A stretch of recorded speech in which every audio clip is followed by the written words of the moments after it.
नमस्कार मित्रांनो, मी गणेश मानकर. इग्नाइट अकॅडमीच्या या व्हिडिओमध्ये मी तुम्हा सर्वांचे स्वागत करतो. नाशिक महानगरपालिकेकडून शेवटी त्यांचा निकाल जो आहे तर तो जाहीर करण्यात आलेला आहे.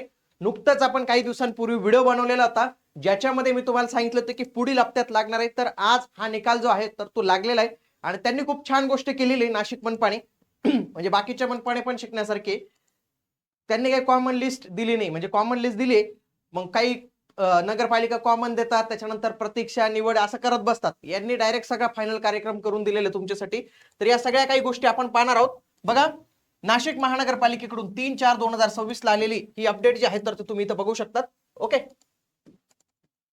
बघा इथं त्यांनी काय सांगितलेलं की जी 24 ला आणि 25 ला जी काही परीक्षा घेण्यात आलेली होती TCS कंपनीकडून, तर त्यांच्यासाठी लक्षात घ्या, तर त्यांनी जे आहे तर ते आपल्याला इथं उपलब्ध करून दिलेलं आहे. ओके, आता याच्यामध्ये बघा, एवढे सर्व जे 9 होते संवर्ग, वेगवेगळे 9 पद, तर यांच्यासाठीचा निकाल त्यांनी इथं जाहीर केलेला आहे. इथं त्यांनी निवड यादी आणि प्रतीक्षा यादी या दोन्ही जे आहेत तर ते जाहीर केलेले आहे. सोबत ज्यांनी ज्यांनी परीक्षा दिली होती त्यांना किती मार्क्स मिळाले याच्यासाठी कॉमन मेरिट लिस्ट जाहीर करण्यात आलेले. आता जे निवड झालेले उमेदवार आहे, प्रतीक्षा झालेले उमेदवार आहे, यांना कागदपत्र पडताळणीसाठी आता पुढे बोलवलं जाणार आहे. आणि हा कार्यक्रम सगळं आपल्याला नाशिक मनपाच्या वेबसाईटवर पाहायला मिळणार आहे. तसेच तुम्हाला आपल्या या चॅनलवर देखील जे आहे तर ते पाहायला मिळणार आहे. म्हणून तुम्ही आपलं हे चॅनल जे आहे आजच जॉईन करून ठेवा. Mechanical automobile production degree diploma किंवा लास्ट इयरला असतील त्या उमेदवारांना RTO ची चांगली संधी येणार आहे मित्रांनो, 461 जागांसाठी. आणि यासोबतच नाशिकमध्ये आपण याची ऑफलाईन बॅच देखील सुरू केलेली आहे.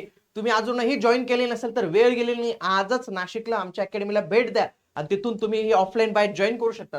सोबत ज्यांना ऑफलाईन बॅच शक्य नाही तर त्यांच्यासाठी ऑनलाईन बॅच देखील जे आहे तर ते इग्नाइट अकॅडमीच्या ऍप्लिकेशनवर अवेलेबल आहे, तिथून तुम्ही जॉईन करू शकता.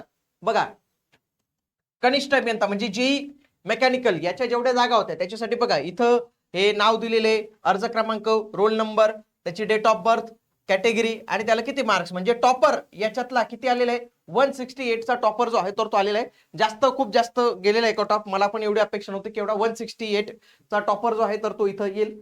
आणि महिला जे ST महिला आहे तर ती 118 वर इथं सिलेक्ट झालेली आहे. मग open open open general 164, open general ladies, त्याच्यानंतर ACBC, म्हणजे कट ऑफ जो आहे तो थोडा हायच गेलेला आहे असं आपण समजू शकतो. त्याच्यानंतर कनिष्ठ अभियंता वाहतूक, तर यांचा कट ऑफ जास्त गेलेला नाही, तर तो 140च एवढाच कट ऑफ जो आहे तर तो गेलेला आहे. पुढे जेई इलेक्ट्रिकलचा बघा 160 चा टॉपर जो आहे तर तो इथं आलेला आहे. त्याच्यानंतर जेई सिव्हिलला जबरदस्त, कारण की सिव्हिलचे पोरं कंटिन्यू अभ्यास करतातच, तर तो 182 चा टॉपर इथं जो आहे तर तो इथं आपल्याला बघायला मिळतो इथं. आता पुढे बघा, सहाय्यक अभियंता यांत्रिकी, आता हे मेकॅनिकल वाल्यांसाठी याचा कट ऑफ तो 166 वर क्लोज झालेला. ओपन जनरलची इथं एकच जागा पाहायला मिळते, 166 वरच आपण हा क्लोज जो आहे तर तो म्हणू शकतो.